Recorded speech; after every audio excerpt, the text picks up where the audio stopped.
Hey everyone. Let me pull up the slides.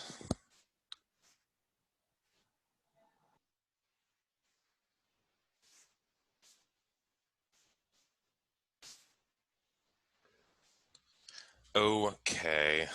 Same as always, I start every lecture with this little preamble, but just let me know if you have questions. So this is um, the very last lecture before our exam on Monday. I just finished. I know a couple of you are in 147. I just finished posting the 147 exam, so I'm kind of last minute. I mean, I alt tabbed or whatever the Mac equivalent command tabbed over to our class from posting that one. And so I'm going to start writing our test as soon as we're done here. Well, as soon as I'm done with 147, I'll know how these Canvas tests work more. Limitations and hitches that we're going to encounter, and I'll try to make the 180 exam as smooth as possible in the same format as the 147 exam. I haven't written it yet, so I don't know what questions there are. And uh, Ricky, I see your comment. That's totally fine. So I'm going to do my best to prepare you for the exam today. It isn't written yet, but it is going to be on Canvas, 50-ish questions, multiple choice. And once I get through the 147 and figure out what the actual problems and what works and what doesn't work, I'll accommodate for this class. So this is today, our review. And again, same thing. It's not an actual Scantron. It's going to be on Canvas. Office hours. That's not really helpful given this current exam. But just remember the tutoring piece. You can also just send me an email, send Nathaniel an email if you need some help, if you have some specific questions about the content. And Nathaniel is great with this information. Anything you guys need, I'm here, by the way. Nathaniel, you're on the call? Yeah. Okay, good. So, I mean, Nathaniel, for those who have worked with him, he's great with his information. I should be great with it because I teach it, but either of us is going to be a useful resource for you to get ready for the exam.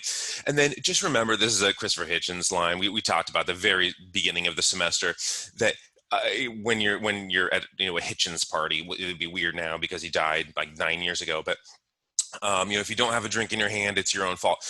So every single student has the exact same resources, the same exact lectures, access to Canvas and the recordings, all the same materials, office hours, availability to both Nathaniel and me. The resources are the exact same for everybody, and then everyone takes the exact same test. So once people get their grades back, often there's a distribution. There's almost always a distribution. And I don't grade on a curve. You just get what you get. And there's going to be some A's, there'll be some B's. I hope it's all A's and B's. I mean, that's my goal, is to get everybody to at least have a B. I never meet that goal, but it is my goal is that no epidemiologist left behind, right? So every single person is going to learn and incorporate and be able to understand the material and move forward and put into some practical value in life if they choose. But you have total control over your grade here, and you don't have to want a good grade. I'm in no place to tell you what your priorities are in life, but you do have, everyone has the same resources, and so I hope you make the most of those resources. Again, the readings, if you're going to be a Hermione about it, for the actual exam itself, lectures 2 through 10, that's where everything is coming from.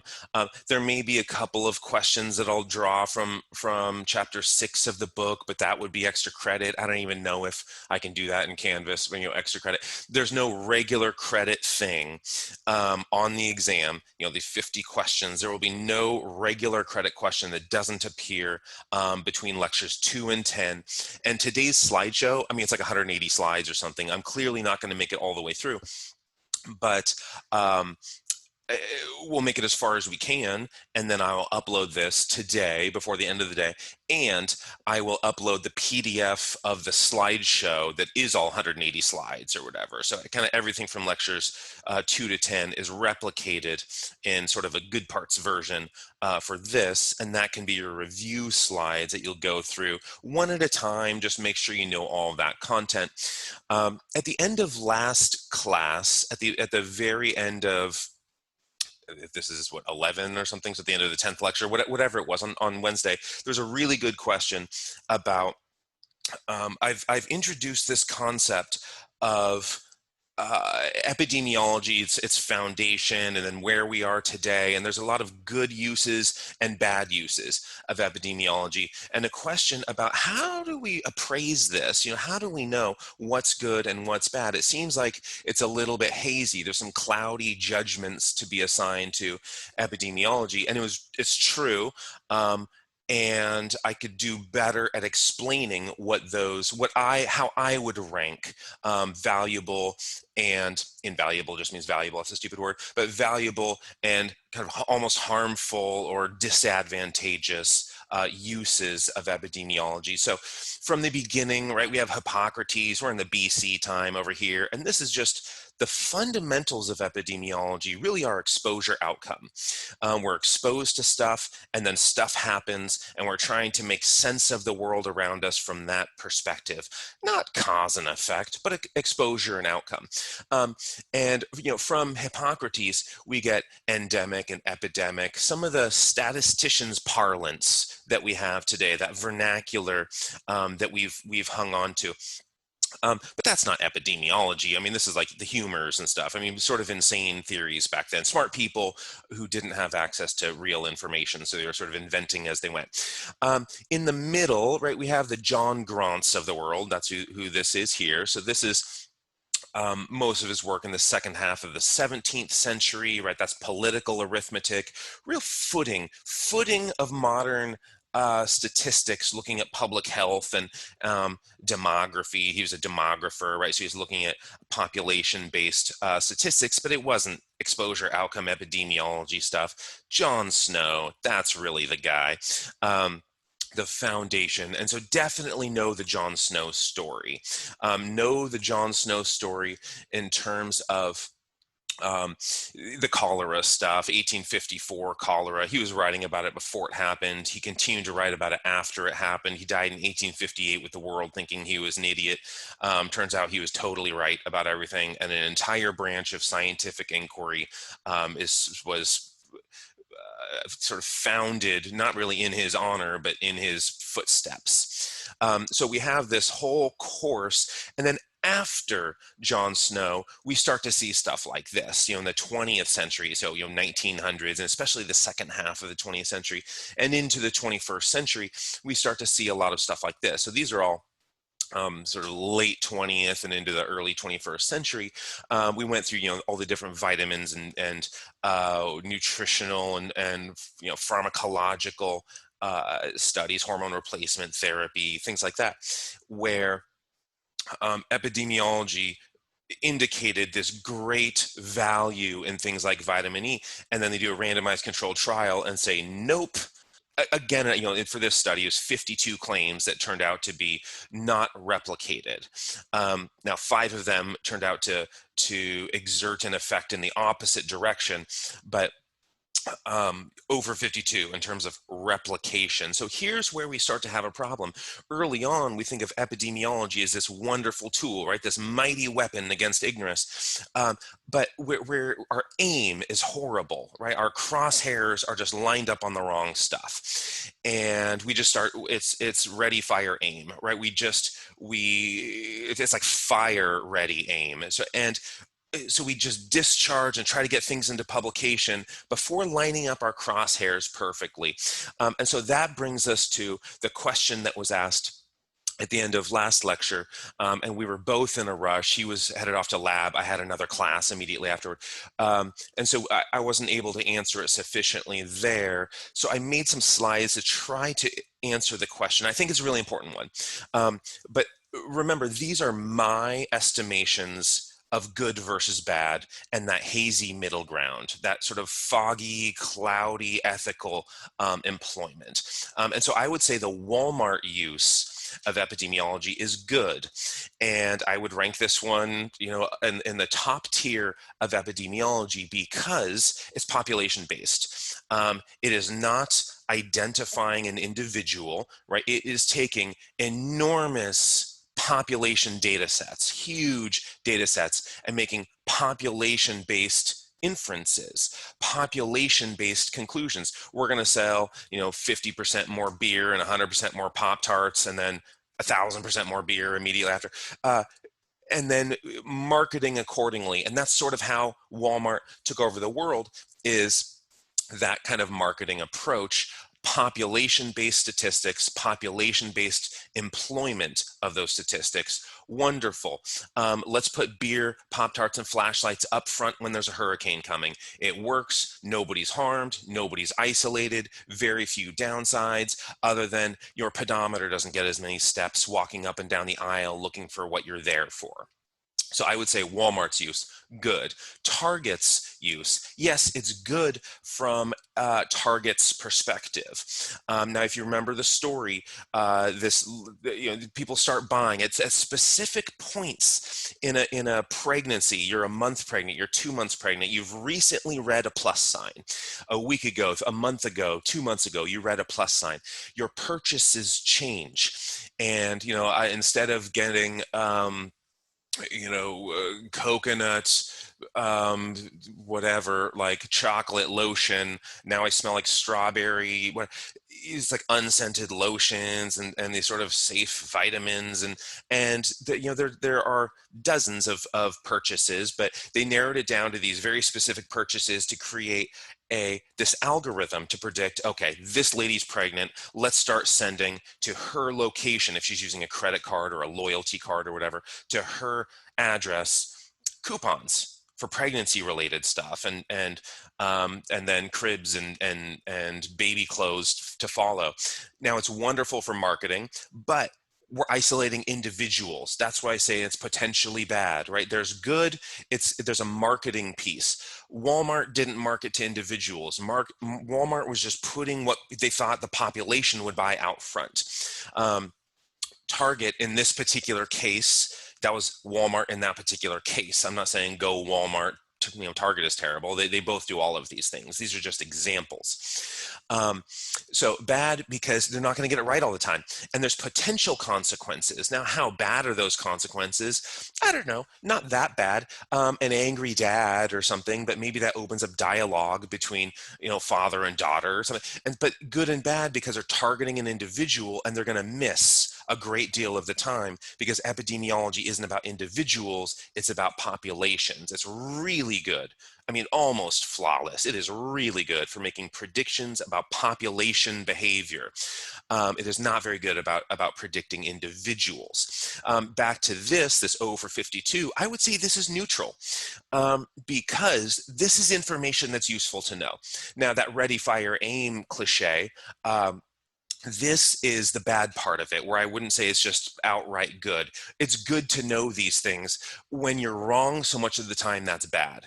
But we have to know these, and this is a great way to make people aware of potential relationships, aware of correlations, possible pros and cons, not even probable pros and cons, or guaranteed, certainly, pros and cons, but possible pros and cons. Getting people to think in those directions is really helpful to get these studies out. Yeah, they're wrong, not almost, like all the time.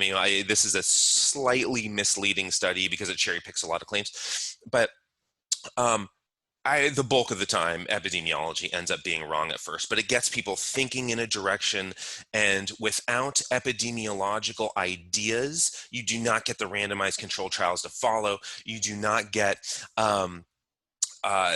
any sort of conclusive, something nearing definitive evidence if you didn't have this as a starter pistol. Let's get the races started. So I would put this on the positive side of neutral. Yeah, it was all wrong. All of these were totally wrong when they did randomized controlled trials, but that doesn't mean it's harmful more than it's helpful, if that makes sense.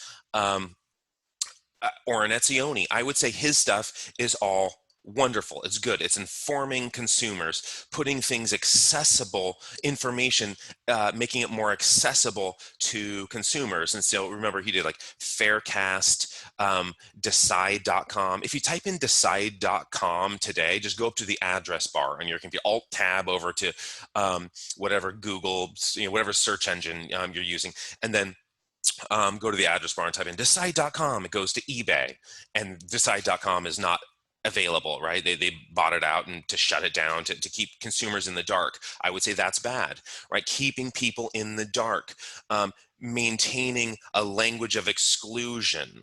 I remember early on in this semester, I talked about guys like William Tyndale, who translating the Bible into English to make it accessible to a greater population. I mean, these people are like hunted. I mean, there are doomed fates for providing information to the common folk, and we have that same phenomenon today, where if you make information available to the common folk, to the peasantry of the 21st century peasantry equivalent, you're sort of hunted, or at least bought out, right? And so Ornetzioni's bought out, and he's massive amounts of money, but he was doing the right thing. He was doing what I would consider very good employments of epidemiology.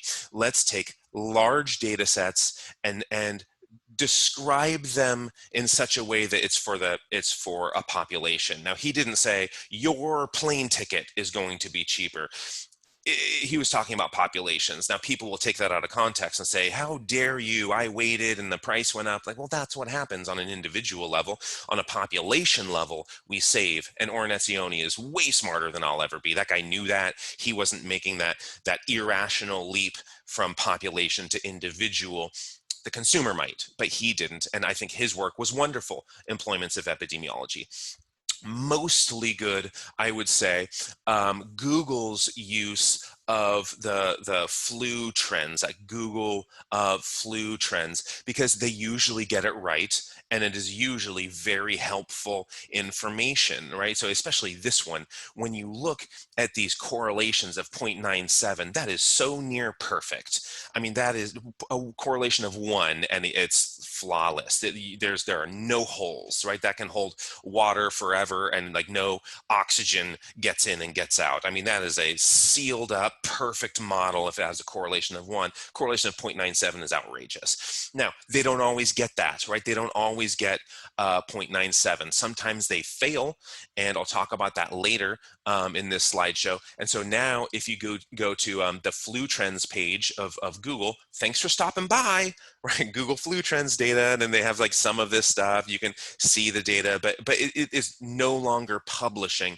And I think we'll return to a state in which Google flu trends are publishing, but the pendulum is always swinging. We overvalue and overemphasize and sort of over cherish and promote phenomena when it's new, and then we as we overdo it, we realize these massive mistakes, and then the pendulum swings in the other direction, and we discard everything and say it's trash.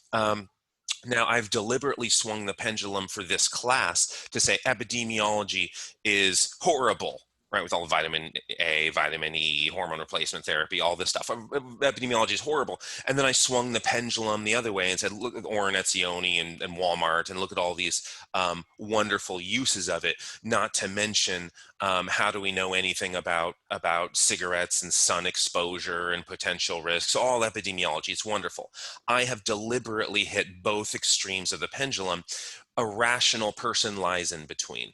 I try to think of myself as a rational person. I'm sure I'm super biased and irrational about plenty of things I haven't given enough thought to, but a reasonable person will attempt to find rationality in every situation, and epidemiology has this wonderful kind of rationality and value if you don't swing its pendulum too violently.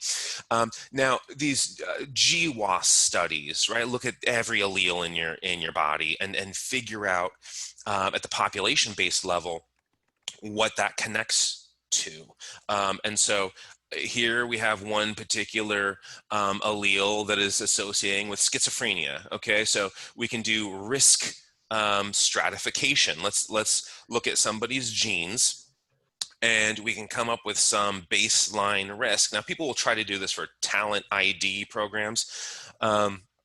Whether it's the ACE gene, ACE, angiotensin converting enzyme, ACE for endurance running, or alpha actinin, ACTN, that gene, for anaerobic sort of sprinting and powerlifting, stuff like that. The human genome is, I mean, there's 20,000 protein coded ballpark figure of protein coding genes, and we have all these different alleles, and there's so much going on. And the genome, you find one allele, and that doesn't tell you the whole story. The story is different for every single person. I mean, okay, you have, identical twins who have the same genome and similar upbringings and whatever. They have very similar experiences, but even those twins have variables that are unique to them. Now, so this isn't the whole story. Now, Angelina Jolie, I'm not saying she has schizophrenia, but the BRCA genes, right? The breast cancer, BRCA1 and 2 genes, with specific alleles in there, you can see it's roughly half, 6 out of 10 and 4 out of 10, split the difference, 50% likelihood of getting breast cancer. But that's at the level of the population. It has nothing to do with the level of the individual. Not nothing, but it has much less to do at the level of the individual. And so I would say mostly good, but there's a qualifier here. People will sometimes take this information to the extremity, right? So where they're just going a little bit too far. Their voice is a little bit too loud with it. Okay, I can hear like people typing and talking and stuff. Is there a question? Does somebody have a question? So if you have a question, unmute. If you don't have a question, just make sure you mute your mic. Okay, so I would say mostly good, but for these types of studies, because they're great, they're wonderful for a population, to express population-based statistics, but sometimes people will make decisions, an individual will make a decision that's not really appropriate or not best. And again, I keep saying this, but I'm sure Angelina Jolie made the right decision. I have no authority to say otherwise. She's just a good example. Hormone replacement therapy, more good than bad, I would say, because like those vitamin E, vitamin A, and all those studies that you remember, the 52 studies, and there are other analyses that have done the same thing, 56 studies with contradictory findings. It's important to know these things. It's important to think in this direction. Let's get the nurses' health study, right? Walter Willett to start running some correlations and say, whoa, whoa, whoa, whoa, let's pay attention to this. Now, the way it's phrased, the bad part of this, there is bad. The way it's phrased is like, you're all gonna survive, or you're all gonna die. We're like, whoa, let's calm down here. Let's back off. To phrase things boldly, you're going to make headlines. That's important. We all want to be, to have our work hit the media. We all want to have success and all these citations, and we want to get acclaim for our work. Boldness is a pathway to acclaim. Fine. That's a little bit unethical, right? So in here, right, where we start getting into these, throughout the 80s and 90s until the late 90s, bold claims at hormone replacement therapy. Now, bold suppositions with tempered claims, wonderful, really helpful to get people considering and thinking and sort of expanding their curiosity in this direction. Not helpful to be bold. And so I would say this is more good than bad, but there's obviously a downside to this piece. Because like, why would our behavior do this? This is crazy, right? Why would, like, everyone is doing it, nobody's doing it? We're being too bold here. We're being a little bit too ambitious, too much zeal in our approach. So more good than bad. There is a downside here. I would say barely leaning bad for these things. For stuff, I mean, this is just ridiculous. Like the cereal thing, I think this is hilarious. It's always hard to say the downside unless somebody's like, oh, if I eat breakfast cereal, I'm going to have a boy, and I've always wanted a child named Winston. And so I would worry about my daughter named Winston being bullied, and so I want to have a son, and so I'm going to eat tons of Fruit Loops, and then I get diabetes. Right? Okay, you can come up with a sort of ludicrous end where that's bad. It's just this is just sort of silly though, because I don't know what to make of this. This is just stupid.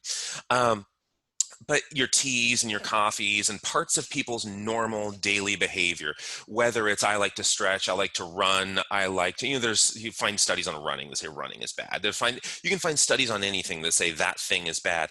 And this concept of menace, right? You come out with these bold claims that say, the thing you love causes cancer. And then you're feeling terrible. And uh-oh, I've been doing this for 10 years. Should I go get checked? I would say this is leaning bad, a boldness in something like this. I think it's more important to test things like supplements that nobody's taking, drugs that are people would potentially be taking, and the concept of menace there, this sort of vague badgering and fear and um, sort of the worst part is when it applies to our daily living, our daily behaviors, our affections, our hobbies, our traditions. When it's like when bold claims come out that they say those things are horrible, and those claims are going to be overturned, but the common person doesn't because they don't understand the foundation of epidemiology.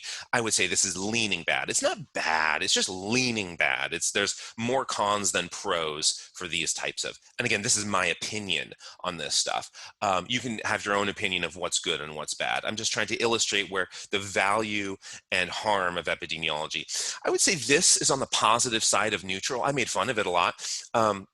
Because when you look at like 1,000 interactions, and for this study, they had potentially, you're looking at the possibility of like 4,000 interactions. I don't think they explored all of them, but when you test so many things, you're going to find so many correlations. And when people run with those and make bold claims, I think that's dumb. I think we have to, again, temper our enthusiasm.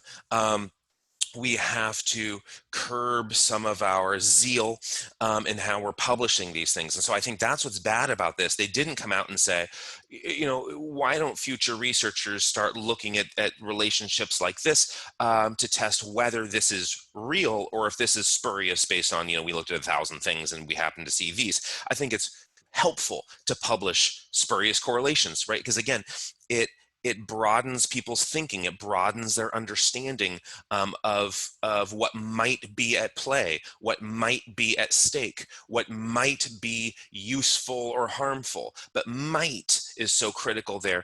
And that's what people are often leaving out so that they can get the esteem from their publication. They can get 40,000 shares in a week on social media because they're bold. Now, if they came out and expressed things like a reasonable person who understands the context of these statistics, they would get like 5 shares. It would be me sharing it, saying, oh, fascinating. Will somebody test this? I'm not the person to share this, but I'm a minority in terms of, I'm like a 40-year-old white guy. But you get the idea. I'm a minority in the way of my thinking. And we have to be cautious about the way we apply our decisions and our thought and our understanding, and we all have to be in that minority. Now, I would say this is good. Farmville and whatever, Zynga games and Candy Crush and Moneyball and sort of the Max Martin musical mode. And I would say all of these things are good. Now, I like artistic value, so I think all of these things are bad, but objectively, that's a very subjective, opinionated comment of saying like all this stuff is horrible. In real life, not Courtney's opinion, these are wonderful. You're going to do much better in sports, music. You're going to have more hit songs every year and people dancing and tapping their feet and more sales. The video games are going to be more addictive and whatever. Arguments can be made about bad, and my argument is just this matter of creativity of an individual, and that's not a valid argument. It's just my personal thing. So I would say these are good in real life. They're only bad in my mind, but you shouldn't share my opinion there. It's not a good one. Now, this I didn't talk about. It was in the slides last time. We just didn't get to it. I would say this is mostly good. Now, MasterCard, we are and companies, every company employs statisticians. One of the, I mentioned this earlier in the semester in Select Medical, that's physical therapy. It's a giant physical therapy chain. They have analysts. A guy on my dissertation committee, Jamie Stark, was their national director of outcomes for years, and doing that position, right? He was one of the highest paid employees in the entire company, made more than like probably any two PTs combined. Um, Statistics and making decisions, and this stuff is huge because you're making more money if you can come up with some little strategy, some little technique, some little I don't know, just anything that you can modify, some little variable that you can modify, and you make the company $1 million, they're going to give you some of that. So you make them $1 billion, they're going to give you more of it. And so MasterCard, they're always analyzing transactions. And so they come up with stuff like this. This is from this big data book, pretty good book. I mean, it's a little outdated here and there. So some of these numbers might be a little outdated. But so people who fill up their gas tanks at 4 in the afternoon had a higher likelihood of spending $35 to $50 at a nearby restaurant or grocery store within an hour. So what do you do with that? Well, there are receipts on the back of the coupons on the back of gas receipts, and so that's all they have to do is like, okay, we figured out that people are going to be likely to spend money. They're sort of on that precipice. Let's push them off. Let's give them $5 off on their purchase at the nearby grocery store. And like, oh look, I was thinking about going there. I might as well.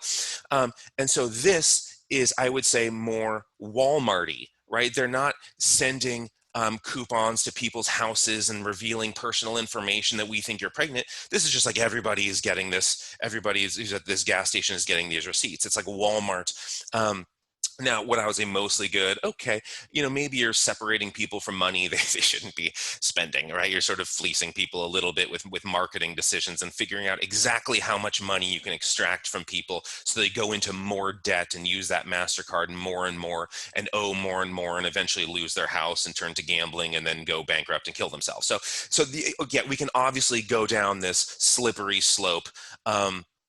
And say that there are consequences here, but I would say this is almost as good as Walmart. Walmart, let's put things up front so people can see them and we'll sell more. There's just sort of no isolation here. People are coming here to buy this thing. Let's just give it to them. This one's almost that good because people maybe weren't going to go do that, but they figured out likelihoods at a population-based level.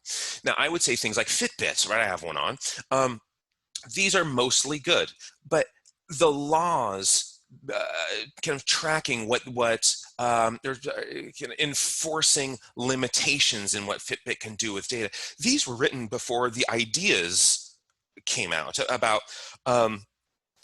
I mean, this is 1996. Nobody even thought of what a Fitbit would be, or what a lot of these daily trackers would be in kind of regular life. People weren't thinking what these things, what the future of the world is going to look like.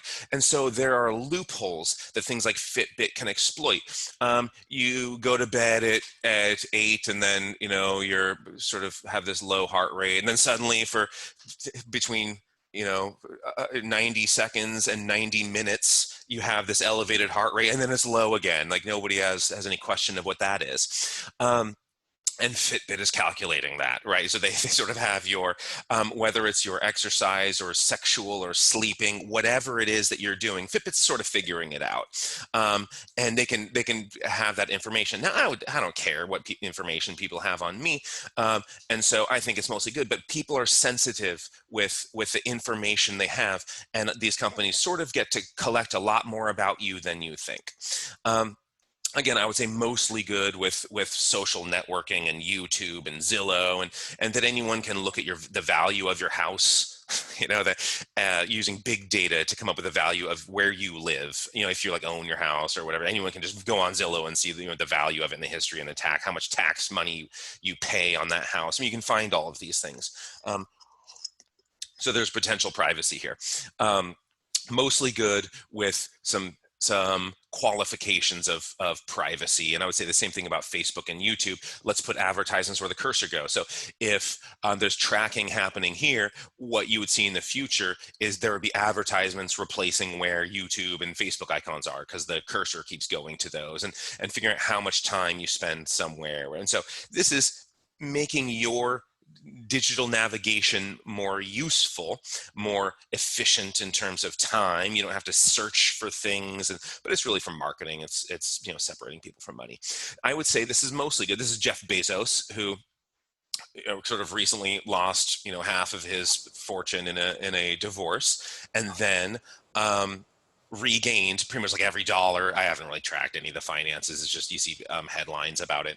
But you didn't. Maybe you didn't. I just thought everybody is a winner. No.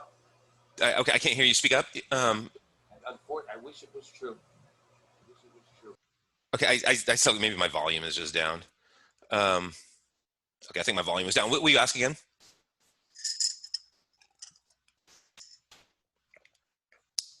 I don't think they were asking a question. I think they just weren't muted. Yeah. Okay.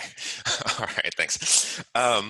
I will move forward. I will take that unmuted commentary as commentary and move forward. So this is Jeff Bezos, who, I mean, if you look up, like, since March, Amazon stock is outrageous because now everybody buys everything online.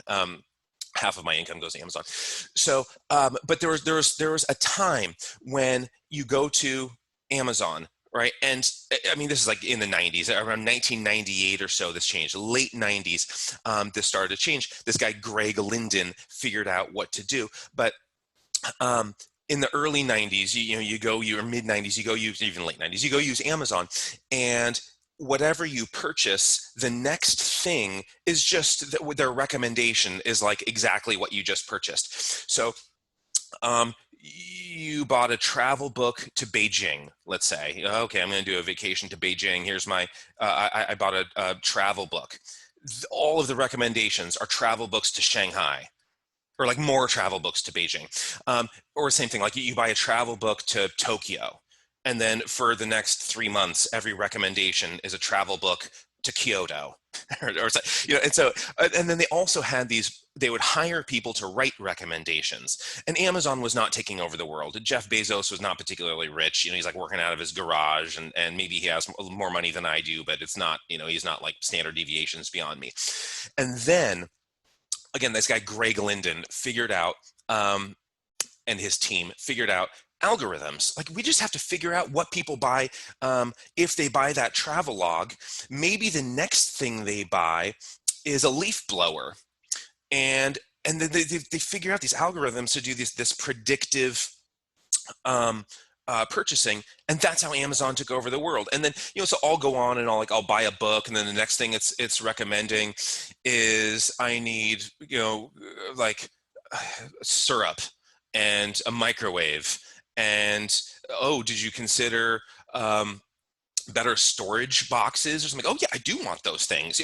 And so this algorithm at the population-based level, this is really Walmart stuff, or credit cards tracking and printing out the right receipts for what they think you're going to do. That's how Amazon took over the world. That's how he has hundreds of billions of dollars or whatever it is. And so this is a quotation I'm just inventing for him. He never said this, but to succeed in practically anything in the 21st century, understanding of statistics is critical. It is every bit as important as literacy was just a few centuries ago.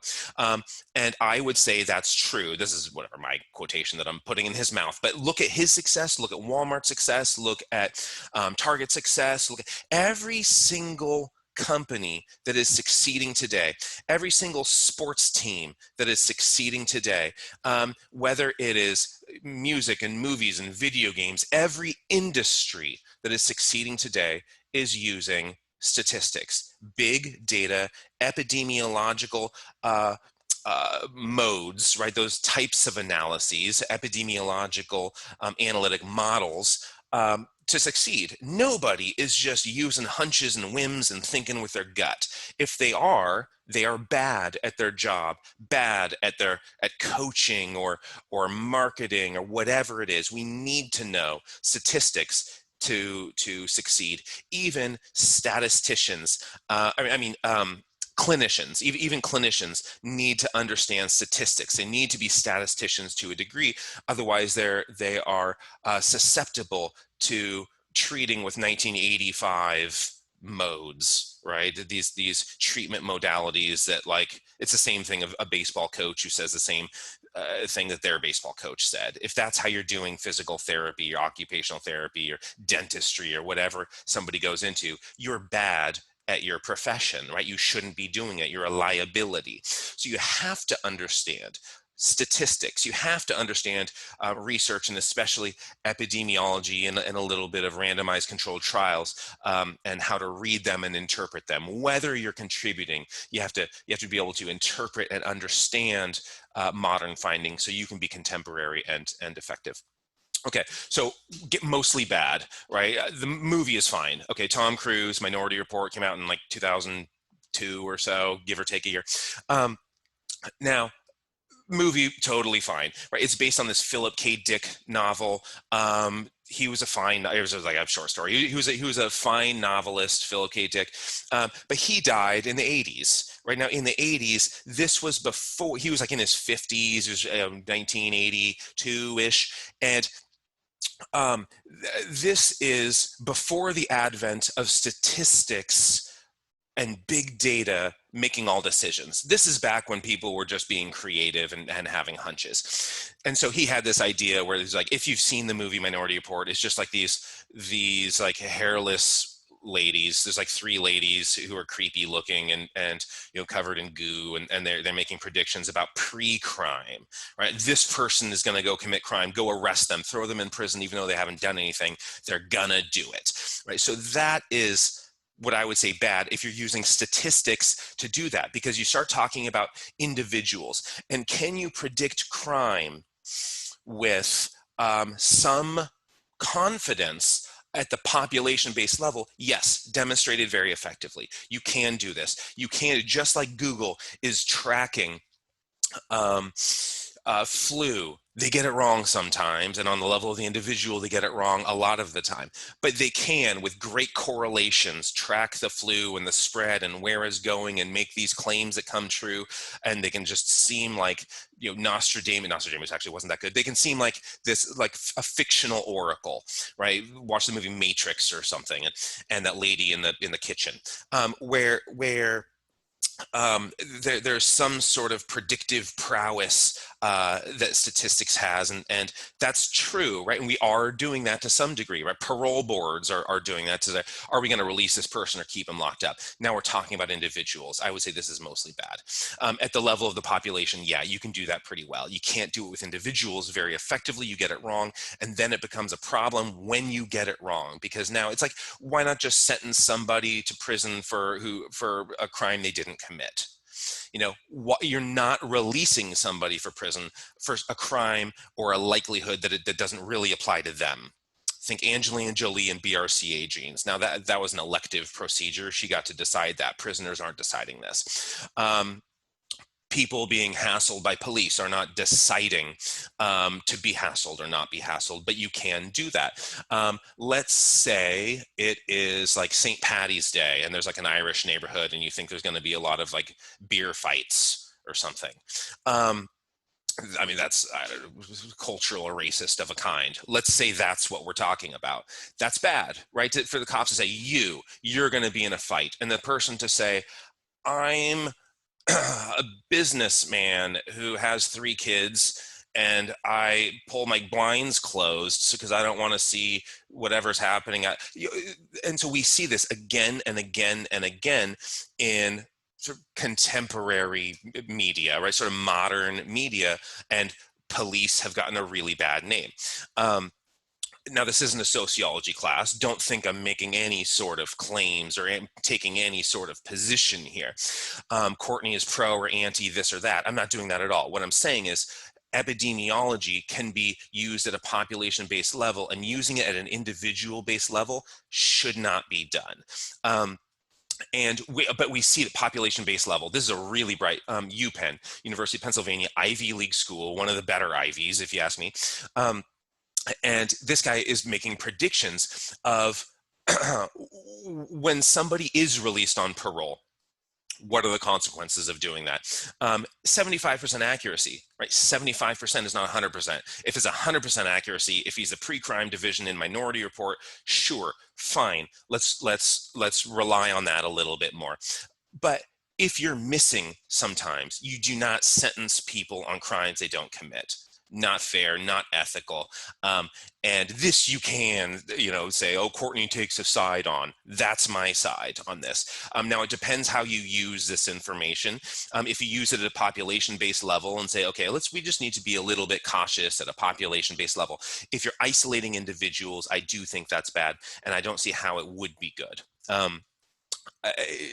Value, yes, there's value on this stuff. Now think about NSA and TSA and when you go through the airport. Now somehow I get searched and like felt up every single time I've been to the airport. Last 50 or so flights, I cannot not get searched.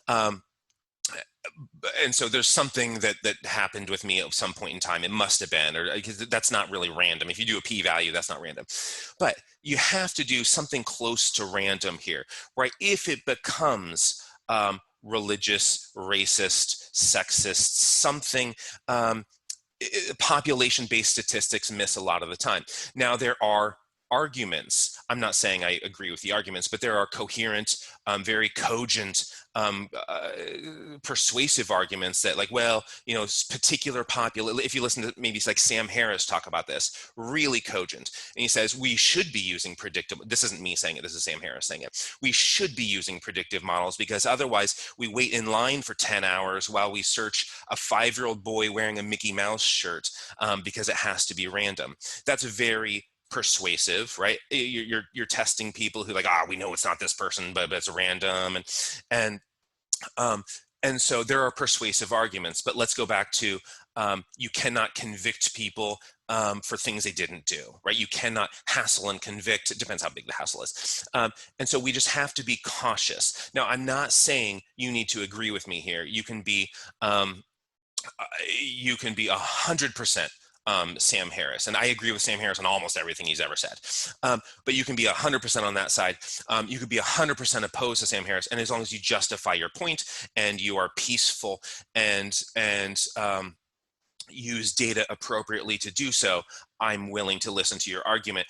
But people get a little bit heated in these topics, and what we need to do is stick with the data and what is ethical in terms of ethical uses of data. And when we start prescribing things, computers are not racist, algorithms are not racist or sexist. If you look at, there's no such thing as SPSS is not xenophobic, right? But the way we employ information it's possible that it can be. Now it's important, I think it's important that we're intercepting phone calls and people's privacy is violated, and so that we don't die, right? I'm willing to surrender a lot of privacy. If I seem to be somebody who looks like me seems to be a threat, whatever, sure, search me or something. But because I think that increases safety on all of us. If okay, there's some 40-year-old white male with a bad back, right, who's going through airports and shooting people, so okay, yeah, search me, whatever, I meet that. But if it's just a specific race that we're targeting or something like that, and that's not really helpful, right? We are punishing people for crimes they didn't commit, right? This is Minority Report gone wrong. Now some of this is opinion, some of it is don't say, oh, Courtney said, because people will sometimes take out of context what I'm saying. But good and bad, there's a spectrum, and that spectrum gets hazy. Sometimes there's utility, and sometimes that utility is bad. Sometimes that utility is harmful to innocent people. And so we have to be cautious in how we employ epidemiology. Wonderful. It's a wonderful field of study. It can be remarkably accurate. It can lead us into broad ways of thinking that nobody would have considered before, because a computer spit out a correlation and wow, let's explore this thing. Wonderful. We have to be careful. We have to be ethical, because a computer isn't. We have to avoid being racist and xenophobic and whatever, because the computer isn't, right? So we have to be smart about our employment and deployment of these things. Now, after the age of big data really took over, we see people saying, this is, Chris Anderson, he's the editor-in-chief of Wired. We see him saying, the petabyte age is different, right? Kilobytes, we have floppy disks, right? Megabytes, all right, we're getting better now. Terabytes, bigger. Petabytes, right? We have so much data with petabytes that scientific method can be replaced by statistical correlations, devoid of theory. And then he talks about, for instance, Google conquered advertising with nothing more than applied mathematics, right? They used algorithms, mathematics to take over the world, and they did it. Amazon did it. Walmart did it. It's just algorithms. These things matter. Randomized controlled trials don't take over the world in this way. Epidemiology does. I mean, this is really, you get massive information. It's like no semantic or causal analysis is required, is what this article is saying. If the statistics of incoming links say it is, that's good enough. We don't need to test it with randomized controlled trials. That's what this article is saying. This is a world where massive amounts of data and applied mathematics replace every other tool that might be brought to bear. With enough data, the numbers speak for themselves. And then he kind of goes on to say, this isn't just advertising, it is science. This is everything. Correlation is enough. When faced with massive data, this approach to science, hypothesize, model, test, this is randomized controlled trials. This is traditional science. This is non-epidemiology, is obsolete. It says, this article. Now, this isn't an epidemiologist. This isn't a scientist, right? This is an editor. This is a writer. It's an editor-in-chief of a reasonable magazine. It's not like a peer-reviewed journal. And he goes on to say, there is now a better way. Petabytes allow us to say correlation is enough. We can stop doing randomized controlled trials. We can stop doing traditional science. We can just use epidemiology. We can analyze the data with no hypotheses. All we need to do is throw numbers into a computer and let algorithms figure out what science can't. Now, this is the extreme that I talked about that pendulum swinging so violently. But this is a position some people have, which leads us to bold claims. And so, is it a good position? Is big data all we need? Epidemiological analyses of everything from medicine to marketing to airport security? No. Remember the GFT, right? Google flu trends failed. I mean, it missed the mark, right? This is also in Wired. I mean, this I think came out a little bit before, but these things often fail. So if you go to that Google page today, it's not there. So we're not even predicting the flu that well. Yeah, Google is great at predicting the flu, but we need some randomized controlled trials. We need to understand mechanisms. We need confidence in these things that aren't just correlations. Epidemiology is wonderful, and it is a tool. It is a very, very powerful tool. I would say, don't just repeat me and say this is law. My opinion, I would say epidemiology is more powerful than randomized controlled trials, doing your ANOVAs and doing those. Epidemiology is more powerful, but man, we missed the mark. We just shoot cannons with epidemiology, right? Randomized controlled trials, these are snipers with little tiny bullets. It's like a BB sniper, and you hit a precise target.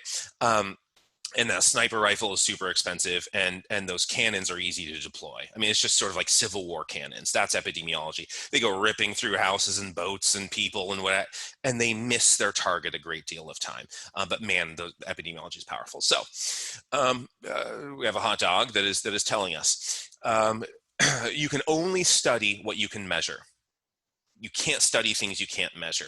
You can have hunches about it. You can do philosophy, right? There's qualitative statistics, which I don't like, but that's my opinion. You don't have to share my opinion. You can do qualitative statistics, but or qualitative analyses, but you can only really study with accuracy and repeatability, falsifiability, what you can measure. And those things are important. Falsifiability is critical to science. If you don't have that, you don't really have science, which is why I think qualitative data are if they're not really falsifiable, they're not repeatable, and so there are inherent limitations that make me sort of discard it. But I don't fail to see the value in it.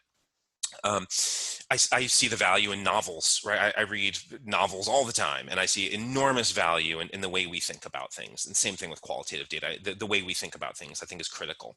Um, but you can only control for what you can measure, and you can only make claims about what was measured and controlled for. You can't make claims about other things and take yourself seriously, and you shouldn't expect anyone else to take you seriously. So epidemiology often misses the mark on control.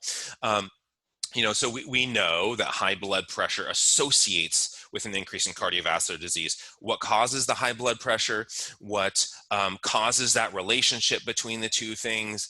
Epidemiology doesn't talk about that. Epidemiology has nothing to say about those things, about causes and explanations and physiology and the how.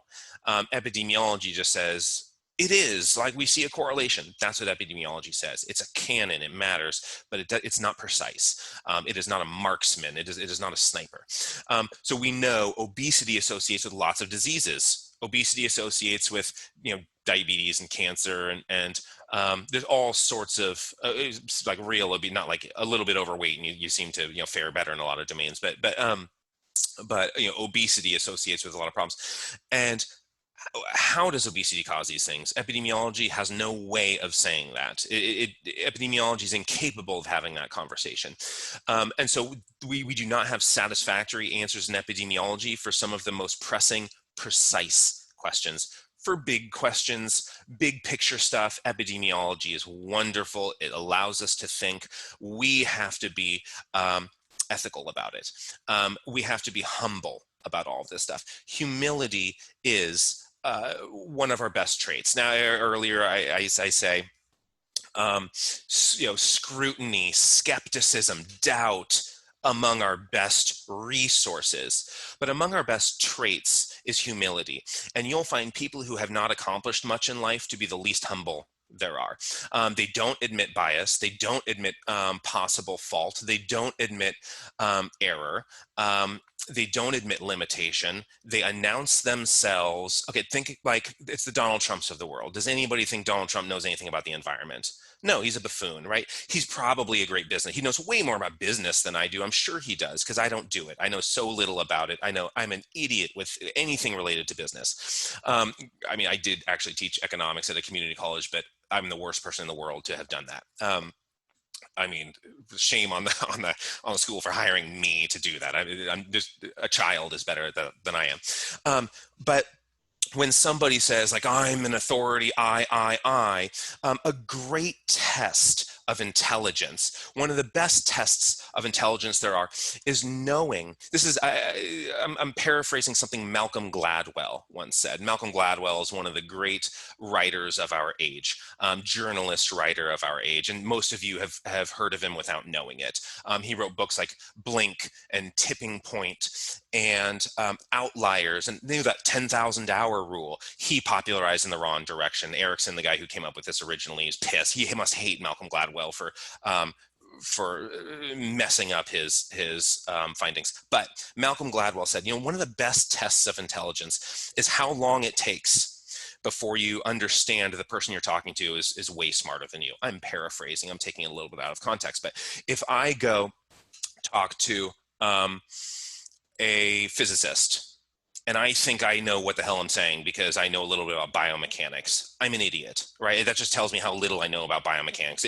If I can't immediately, if it takes longer than about 10 seconds to understand that I'm a moron compared to this person in their own field. Same thing with me in muscle physiology, right? If somebody in physics comes up to me and thinks that they know what they're doing because they have a body. Oh, I know how a body works. I have a body. Like, you're a moron, right? If it takes you longer than 10 seconds to understand that it would take you 5 or 10 years of dedicated study to enter my league in this field, you're an idiot, right? Now, I'm an idiot in almost everything there is in life. I've said this before, and it's obvious because I never bring these topics up unless I'm just saying I'm an idiot. In tennis, I know nothing about tennis, right? But if I go talk to Pete Sampras or Andre Agassi or the Williams brothers, Serena and I want to say Venus, whoever the other one's name is.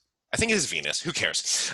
If I go talk to some like tennis pro and I think I know what I'm saying and I can keep up in the conversation, and it takes me longer than 10 seconds to understand where I reside in that totem pole, that's one of the best markers of intelligence there is. We need to be able to appraise our own intelligence to know how limited it is and how much growth we have ahead of us. Accomplishment is the only way to achieve humility, right? People who are humble and express great humility, those are the people who have accomplished in life. Somebody who goes and boasts about themselves and says, you know, you call me doctor or die stuff, these people are usually embarrassing. They usually don't have accomplishments. They usually, I'm not saying always, they usually don't have much to contribute to the world, and you are better off not listening to them. But we need to take that lesson into ourselves first, right?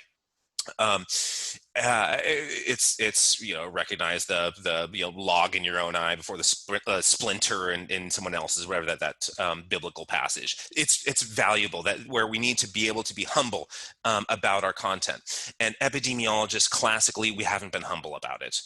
You express things boldly with the sort of assumed triumph of Donald Trump, when what you're going to say is going to be wrong. You're going to have to retract it, and it's going to be embarrassing. So I hope that illustrates the ethics and the importance and the breadth of value of epidemiology, which is sort of what this first test is about. We have 15 minutes left, it looks like. So the rest of these slides are just, I've drawn from lectures 2 through 10. And again, I will upload this slideshow into Canvas today. The slideshow, not just what I'm saying over the slides we've covered, the sort of video of it, but I will upload these slides themselves in a PDF format so you can go through them one by one and see every single slide that you're going to be held accountable for. And so knowing the definition of science, important, right? Knowing the definition of science is important. The way it's communicated, so this is, I'll just play it for just a second. This is like my favorite active band. It should be nobody's favorite active band unless you grew up with it. But 1988, horrible. This sounds terrible, right? They weren't famous. Nobody likes this. This pleases nobody. It goes on for like 5 minutes. This 3 notes, 4 notes. This sold millions of copies, and it's 4 notes. I can teach anyone to play this song, anyone to play that song in 5 minutes. They've never touched a guitar before. I can teach you this song in 5 minutes. It sold millions of copies. It's so simple. It's catchy. They're not showing off, right? Over here, it's sad to show off like this. It just means, you know, it's the same thing with science, where people use big words and try to sound complicated, and they communicate things as a language of exclusion. And they're proud when nobody understands a word they said because they think they're smarter than their audience. There's nothing more pathetic than that. Whether you're, I say this with like, this is like my favorite band, but whether you are a musician, or you are a visual artist, or you are a writer, a scientist, whatever it is, simplicity sells. Google figured that out. Look how easy it is to use Google. There's a logo and a search box. That's all there is, and they took over the world. And so when musicians figure that out and they make songs simple, everybody buys the album. But it takes confidence to be simple. It takes insecurity to be over complex. It takes insecurity to express things with 1,000 huge syllable words that 20, you know, monosyllabic words will do. So understanding what confidence looks like, what mastery looks like, what competence looks like, compared to what insecurity and that deep dive into buffoonery looks like. Complexity and overconfidence, these are the domains of the buffoons. So don't fall victim to that. You know, don't be enticed by it. So how do you fix it? What's the purpose of research? What's a good place to start with research? Be simple. Come up with a good question. Is an egg a fruit or a vegetable? Not a good question. Can games bite my ears? Not a good question. Interesting questions. Maybe they're good questions from that perspective. But come up with a good question. And in doing so, you know, what is a good question? What are you good at? Right? What is it that you have skill and interest in? What is it that you would leap out of bed in the morning eager to pursue? what would you do if you weren't being paid for it? These are good questions to look at. Now, if you like football, like American football or like soccer or whatever, fine, study that, wonderful. If you like poker, great, study that. There's a lot to study in poker. This old acquaintance of mine, Ben Tollerine, Google him. I mean, this is a thoughtful guy. He is really smart. He was once a Pacific student. That's where I met him. Makes millions of dollars a year playing poker, and man, this guy is smart. You talk to him about his strategy, and he can win poker tournaments with his. I think I mentioned him earlier this semester. He can win poker tournaments with his hand without looking at his hand. That's how good people are at these things. If you like, magic shows with bunnies or Magic the Gathering cards or whatever, great, go do that, right? Pursue that as your research topic. Don't be like, oh, I have to do blood pressure because that's what I think research is about. That's the worst thing you can do. Unless you like blood pressure. And usually people who are interested in a biomedical domain are people who have a family history of suffering. Oncologists often have a family history of cancer, and they become very passionate about it. People don't go into proctology because they love buttholes so much, right? They go into this field and they become very dedicated to this field because there are medical conditions that take lives. There are medical conditions that ruin the quality of life it doesn't take. And people usually have a history, whether it's close acquaintances or family, that goes into it. The best person in cancer investigations that I know in the world, his name is Justin Brown. His dad died of cancer when he was, I think, 13. And he became so consumed with cancer that he's one of the top researchers. I mean, he was like a kid and he was already one of the top researchers. It is brilliant. He went from UPenn to Harvard, and now I think he's at Pennington or something. And because these passions in a particular field, passion begets brilliance and genius and contribution in a field. But be passionate about what you're actually passionate about. Don't feign it because you think I think it's interesting. Oh, Jensen's a muscle physiology guy, I better not do cardio. No, don't. That's like insulting to me. Like, fuck you. I want to see passion in what you do. If you say AMPK is the best thing in the world, it's terrible for muscle physiology. That's why I bring it up. It just sort of it contradicts sort of everything I say is good. But if you say, like, I want to maximize AMPK, man, I will pat you on the back and give you a shoulder massage and say, is there anything I can do to help? Because you are pursuing a valuable field that you're passionate about. And I think every field is potentially valuable. I think gardening and bunny magic are super valuable if people are contributing to the world in a meaningful way. And so that's what you should do. Start with a meaningful question, and to do that, begin in a meaningful field. Now, to come up with a meaningful question in your field, consider the end user, right? This is Craig Deniger, who's my advisor as I finished my PhD. He's also a huge name in physical therapy. And he considered, this was his line in our chapter, right? He typed this line: identify the purpose of research as well as the end user it proposes to affect. And it's a great line because the end user is such an important domain of research. What is your research doing?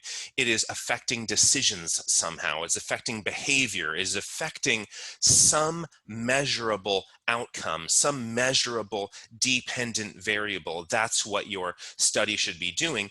And if you think about an outcome, begin with an outcome. Begin with the field you want to pursue, and then end with that line of thinking with an outcome of relevance. That's a great place to start a question. That outcome can reside anywhere from the bench to the bedside, right? It can just be, well, the outcome is a specific thing about potato bugs. Wood lice or whatever. It's a specific thing about, but then you can go step by step, and the bench scientist sort of moves up, and eventually there's some clinical application. So whatever the application is, it doesn't have to be a patient with a trick knee or a bum hip, right? Or an athlete with some shoulder pathology. It can reside anywhere. Your outcome can reside anywhere here. But remember, the way that you ask questions is specific. You have to be precise. case. Note your population that you're sampling from. Who are you enrolling? Inclusion, exclusion criteria. What is the treatment? What is it exactly? It's not exercise, right? What do you mean by exercise? That means nothing. Is it mental exercise, right? Is it emotional exercises that your shrink gave you? What do you mean by exercise? And then what is the outcome? Well, it's health. Meaningless. Health means that. Are we talking emotional health between you and your phobia, right? You have some like you're agoraphobic. You have fear of literally a marketplace, which is reasonable today because of COVID. And so what is your emotional health here, right? What are you talking about with health? Is it just blood pressure?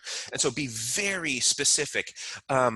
If you are talking about Pokemon specifically, go figure out a specific domain of, is it like physical health from how many miles you get while capturing the special glowy Pokemon that's like glittery and stuff? Is it strategy and grass versus grain type? I don't know, grain type. Is it, you get what I'm saying? Be very specific in all of these things. And then understand the concept of variables. People think they understand things. This was the lady, and I'm actually sort of regretful. 5 minutes, thanks. We'll go to question and answer here in just a second. But this is a human being, right? That I've just kind of chosen to put in my slides. This person is not like an idiot in real life, I don't think. This is just like a clip art face, and this person, I'm not remorseful about using that picture because I have like a something that doesn't sort of embarrass this person too much. Other the picture is the most embarrassing part. But people who are like, oh, I can tell you about cheese cancer and dark matter, and we're like, oh, stop, you're embarrassing yourself. What we need to do is begin with the basics, begin with a simple melody here. Let's begin with sort of music theory, simple melodies, what notes sound good together. Don't give me this like complex shit you know nothing about. So what do you know about variables? And I'm going to stop here and take some questions. And remember, I will upload these slides, complete slides in a PDF form, so you can see everything we didn't cover today. But there's no more new information other than what we already talked about. There's no new information that I could talk about and haven't. Everything is the new content was already discussed. Everything else is just drawn from slides 2 through 10. All right, what questions do we have?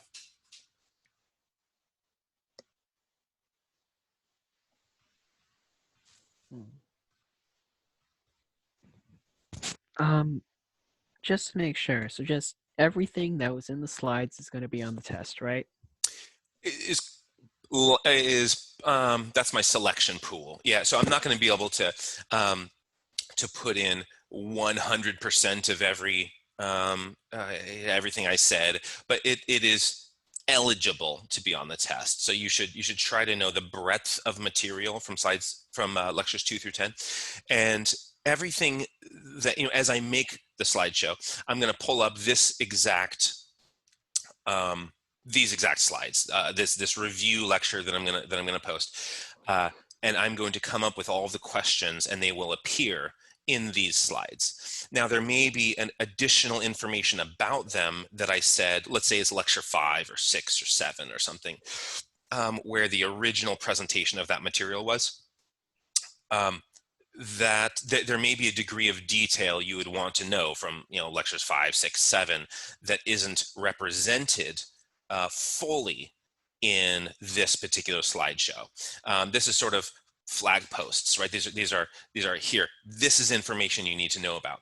And if you know a lot about each slide, skip it, right? So just pull up the slideshow and all right, I know all about it. I'm really good with this one. I'm really good with this one. This one I'm a little bit, write down the slide number or something, and I'll come back to that. And then maybe get to the end of the slideshow and you have like 15 or 20 slides that you need to learn more about.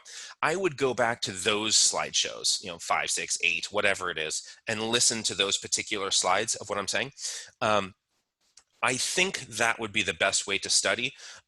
Nathaniel is probably going to have better advice than I do about what is effective for studying, because he went through this class and got like the top grade on everything, and then sort of pursued the information further since, and has has grown way beyond what the class teaches. So, Nathaniel, do you have any? I think you're there. Yeah, I see you. Do you have any advice, beyond or even contradictory to what I said? I think the biggest thing is just the what you know or things to know slides are there for a reason. They're not just here. Let me just things to know and non-important shit. It's just it's better just to take that knowledge, and then it's up to you to decide, like you said earlier, what grades you want, and so you can take that knowledge and learn the very very basics of it, or you can expand on it and keep on growing with what time you have. That's the biggest thing, is just determining what you want to get out of this class. If you want to study it I was talking to Van Ness earlier, and I brought this up of, if you want to study something to get a good grade, that's fine, as long as you know that that's what you want out of the class. If you want to study something to learn, then Jensen and Van Ness and most faculty are happier with a B student who learns material than an A student who doesn't know anything. That's totally true.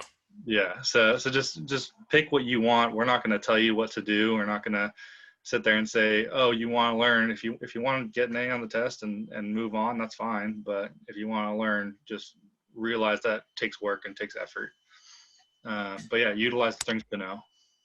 That was, I couldn't have put it better, and I didn't put it better. Evidence that I couldn't have. If I could have, I would have.